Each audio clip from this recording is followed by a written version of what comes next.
இந்த தேசம் இந்து ராஷ்டிரம் என அழைக்கப்பட வேண்டும். இந்த நாட்டுக்கு இந்து ராஷ்டிரம் என பெயர் சூட்ட வேண்டும். உலகத்தில் எல்லா நாடுகளும் மதம் சார்ந்த நாடுகளாக இருக்கிற போது, எல்லா அரசுகளும் மதம் சார்ந்த அரசுகளாக இருக்கிற போது, இந்தியாவில் ஏன் மதம் சார்ந்த அரசு இருக்கக்கூடாது என்ற கேள்வியை எழுப்புகிறார்கள். அவர்கள் இந்த தேர்தல் களத்தில் தொடர்ந்து வெற்றிகரமாக இயங்குவதற்கு பொருளாதாரம் என்பது மிக முக்கியமானது. அந்த பொருளாதாரத்தை அவர்களுக்கு வழங்கக்கூடிய சக்திகளாக இருக்கிற கார்ப்பரேட்டுகளை வலுவாக தங்கள் கட்டுப்பாட்டுக்குள்ளே வைத்திருக்க வேண்டும். அதற்காக ஒட்டுமொத்த தேசத்தின் பொருளாதாரத்தையும் கார்ப்பரேட் மயமாக்குதல் என்கிற நடவடிக்கையிலும் அவர்கள் வெற்றி பெற்று வருகிறார்கள். கூச்சமில்லை, வெட்கமில்லை. ஒரு தொழிலதிபருக்காக ஒரு நாட்டின் பிரதமர் விமானம் பிடித்து நாடு நாடாக சுற்றுகிறார். தன்னுடைய நண்பர் அதானிக்காக அயல் நாடுகளுக்கு பயணம் சென்று அந்நிய நாடுகளோடு பொருளாதார தொழில் ஒப்பந்தத்தை ஒரு பிரதமர் நின்று பேசி ஒப்பந்தத்தை போடுகிற வேலையை செய்கிறார். அதனால் அவருக்கு எந்த கூச்சமும் இல்லை. வெளிப்படையாக கார்ப்பரேட் மயமாதல் இந்த அரசில் நடந்து கொண்டிருக்கிறது. தனியார் மயமாதல் என்பதுதான் கார்ப்பரேட் மயமாதல். ஆக ஒட்டுமொத்தமாக உழைக்கிற மக்களுக்கு எதிரான சக்திகளாக கருத்தியல் புலத்திலும் இருக்கிறார்கள், அரசியல் தளத்திலும் இருக்கிறார்கள், பொருளாதார களத்திலும் இருக்கிறார்கள். வெளிப்படையாகவே யாவற்றையும் சட்டத்தை பயன்படுத்தி நடைமுறைப்படுத்துகிறார்கள். உனக்கு குடியுரிமை இல்லை என்று வெறும் மேடையிலே பேசுவதில்லை, சட்டத்தை பயன்படுத்தி அதை நடைமுறைப்படுத்துகிறார்கள். இந்த இடத்தில் ராமர் பிறந்தார் என்பதற்கு ஆதாரம் இல்லை. இந்த இடத்தில் ராமர் கோயில் இருந்தது என்பதற்கும் ஆதாரம் இல்லை. அகழாய்வு செய்தவர்கள், அந்த வல்லுநர்கள், தொல்லியல் வல்லுநர்கள் எந்த ஆதாரத்தையும் வழங்கவில்லை. இதை நீதிபதிகள் உச்ச நீதிமன்றத்தில் ஒப்புக்கொள்ளுகிறார்கள். அப்படி எந்த ஆதாரமும் இல்லை. ஆனாலும் இந்த இடம் ராமர் கோவில் கட்டுவதற்காக ஒதுக்கப்படுகிறது, தரப்படுகிறது என்று தீர்ப்பை எழுதுகிறார்கள். இது என்ன வகை தீர்ப்பு? சாட்சியம், சான்று ஆவணம் ஆகியவற்றின் அடிப்படையில் தான் தீர்ப்புகளை எழுத வேண்டும். உண்மை எதுவாக இருந்தாலும் ஒரு நீதிபதிக்கு கண் முன்னாலேயே ஒரு கொலை நடக்கிறது, அவரே பார்க்கிறார் என்றாலும் கூட அது கொலைதான் என்பதற்கான சான்றாவணங்கள் தேவை. இவன்தான் செய்தான் என்பதற்கான சாட்சியம் தேவை. சாட்சியமும் சான்றுகளும் சான்று ஆவணங்களும் இல்லை என்றால் நானே நேரடியாக பார்த்தேன் என்று ஒரு நீதிபதி தீர்ப்பு எழுத முடியாது. எவிடன்ஸ், விட்னஸஸ், அதற்கான டாக்குமெண்ட்ஸ் என்பது முக்கியமானது. இல்லை என்றால் தீர்ப்பு அவர்கள் எழுத முடியாது, எழுதக்கூடாது. ஆனால் இங்கே அயோத்தியில் அந்த இடத்தில் ராமர் கோவில் கட்டுவதற்கு எந்த தரவுகளும் ஆதாரங்களும் இல்லை என்பதை விசாரணை நடத்திய நீதிபதிகளே ஒப்புக்கொள்கிறார்கள்.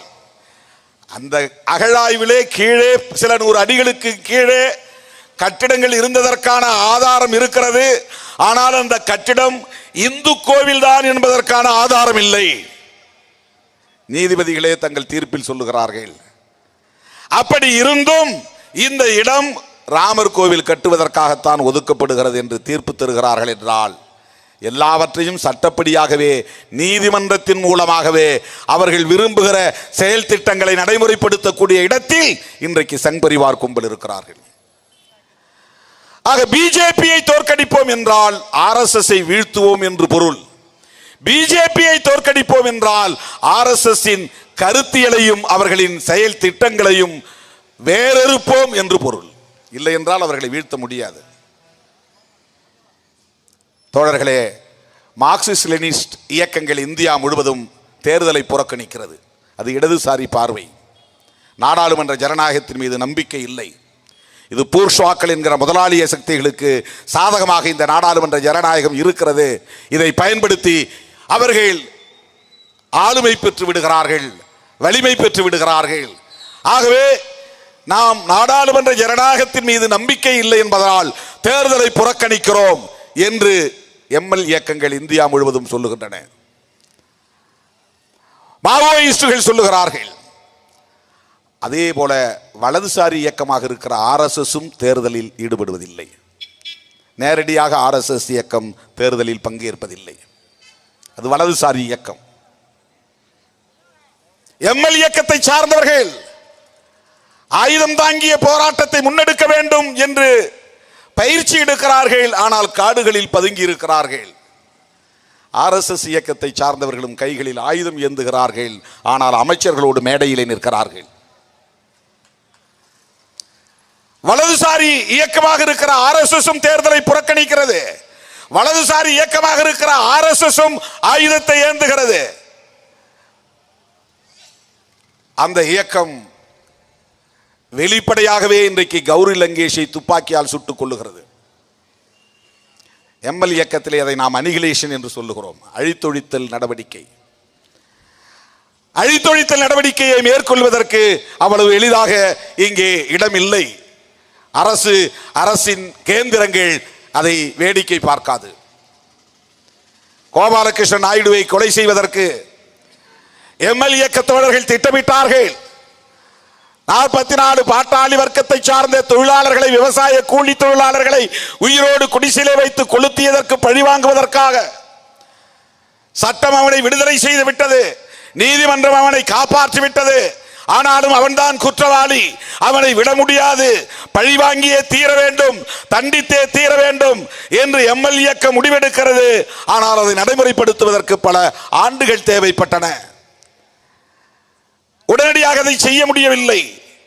ஆனால் ஆர்எஸ்எஸ் இயக்கத்தை சார்ந்தவன், சங் பரிவார் இயக்கத்தை சார்ந்தவன் கல்புர்கியை வீட்டுக்கே போய் துப்பாக்கியால் சுட்டுக் கொள்கிறான். கௌரி லங்கேஷை கதவை தட்டி வீட்டுக்குள் நுழைந்து நெற்றி பொட்டிலே துப்பாக்கியை வைத்து சுட்டு கொள்ளுகிறான். துப்பாக்கியை ஏந்தியவன் அமைச்சர்களின் முன்னால் அல்லது பக்கத்தில் மேடையில் நிற்கிறான். இந்த வேறுபாட்டை நாம் பார்க்க வேண்டிய தேவை இருக்கிறது தோழர்களே. வலதுசாரி இயக்கமாக இருக்கிற ஆர்எஸ்எஸ் என்பது எவ்வளவு பெரிய வலிமை மிக்க இயக்கமாக மாறி இருக்கிறது. அந்த இயக்கத்தில் இருக்கிற ஒருவனின் பெயரும் நமக்கு தெரியாது. எம்எல் இயக்கத்தில் இருக்கிற யாருடைய பெயரும் நமக்கு தெரியாது. எம்எல் இயக்கத்தில் தலைமறைவாக இருந்து வாழ்க்கையை மக்களுக்காக ஒப்படைக்கக்கூடிய ஒரு பண்பாடு இருக்கிறது. ஆர்எஸ்எஸ் இயக்கத்தை சார்ந்தவனும் கிட்டத்தட்ட தலைமறைவாகத்தான் இருக்கிறான். மேடைகளில் ஏறுவதில்லை, பெயரை போடுவதில்லை, விண்ணப்பங்களில் சுவரொட்டிகளில் அச்சிட்டுக் கொள்வதில்லை, துண்டறிக்கைகளில் அச்சிட்டுக் கொள்வதில்லை, படங்களை போட்டுக் கொள்வதில்லை. நான் இந்த பொறுப்பில் இருக்கிறேன் என்று கிளைம் செய்வதில்லை. பொறுப்பை, பதவியை சொல்லி பெருமைப்பட்டுக் கொள்வதில்லை. ஆனாலும் முழு நேர பணியாளர்கள் இருக்கிறார்கள். எம்எல் இயக்கங்களிலும் முழு நேர பணியாளர்கள் உண்டு.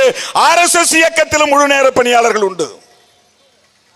எம்எல் இயக்கங்களிலும் திருமணம் செய்து கொள்ளாமல் தம் வாழ்வை, இல்லறத்தை துறந்து முழுமையாக மக்களுக்காக ஒப்படைத்துக் கொண்ட தோழர்கள் ஏராளம் ஏராளம் ஆயிரக்கணக்கில் உண்டு. ஆர்எஸ்எஸ் இயக்கத்திலும் சங் பரிவார் அமைப்பிலும் ஏறத்தாழ 13,000 பேர் இன்றும் திருமணம் செய்து கொள்ளாமல் இருக்கிறார்கள். 13,000க்கு மேற்பட்டவர்கள் இருக்கிறார்கள். 80 வயதை சார்ந்த ஒருவர் என்னை சந்திப்பதற்காக 10 ஆண்டுகளுக்கு முன்பு வந்தார்.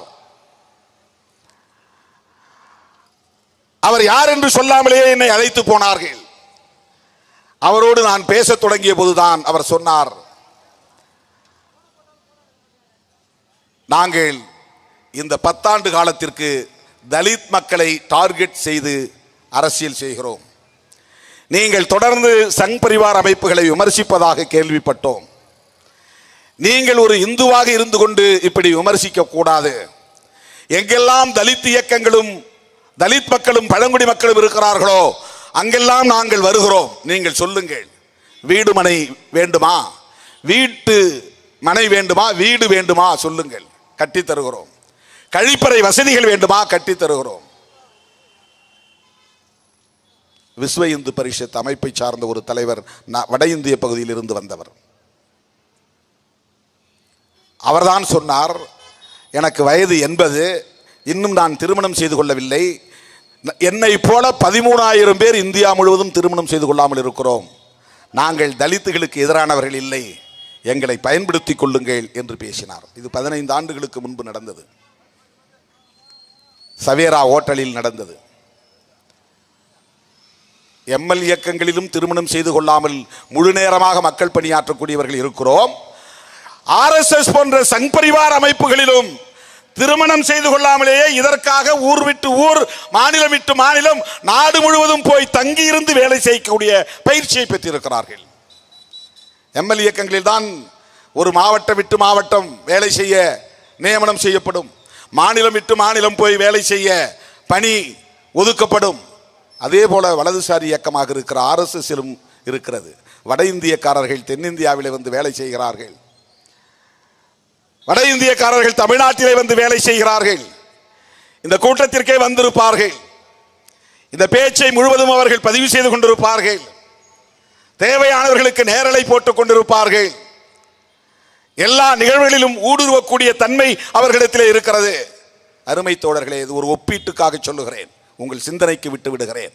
அந்த RSS இயக்கம் 1925 உருவான அந்த இயக்கம் நூற்றாண்டை கொண்டாட போகிற சூழலில் அவர்களின் கனவு ஒன்றுதான், இந்த தேசம் இந்து ராஷ்டிரம் என அழைக்கப்பட வேண்டும். இந்த நாட்டுக்கு இந்து ராஷ்டிரம் என பெயர் சூட்ட வேண்டும். உலகத்தில் எல்லா நாடுகளும் மதம் சார்ந்த நாடுகளாக இருக்கிற போது, எல்லா அரசுகளும் மதம் சார்ந்த அரசுகளாக இருக்கிற போது, இந்தியாவில் ஏன் மதம் சார்ந்த அரசு இருக்கக்கூடாது என்ற கேள்வியை எழுப்புகிறார்.